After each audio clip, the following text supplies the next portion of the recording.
જે જોડાયેલા છે, સમય થઈ રહ્યો છે, એમની પાસે તેમના પસંદગીના સ્ટોક જાણવાનો. તો અમિતજી, ખાસ આજે હવે તમારી સ્ટોક સ્પેસિફિક પસંદગી ક્યાં રહેશે?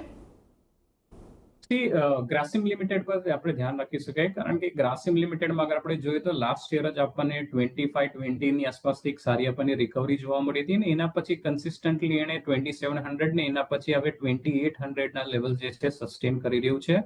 અને જે હિસાબનું બ્રોડર સ્ટ્રક્ચર છે, લોંગ ટર્મ સપોર્ટ એને હોલ્ડ કર્યા છે. પોસિબિલિટી છે કે ઉપર અમે એક સાઇઝેબલ રેલી આવી જોઈએ.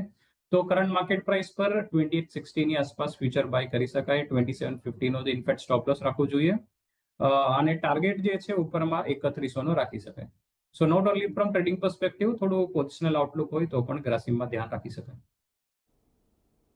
એટલે જો ટ્રેડિંગ કરવું હોય તો ટ્રેડિંગ અને થોડુંક પોઝિશનલ પોઈન્ટ ઓફ વ્યૂથી તમારે અહીંયા રોકાણ કરવું હોય તો ગ્રાસિમ પર તમને એક ફોકસ બનતો દેખાઈ રહ્યો છે.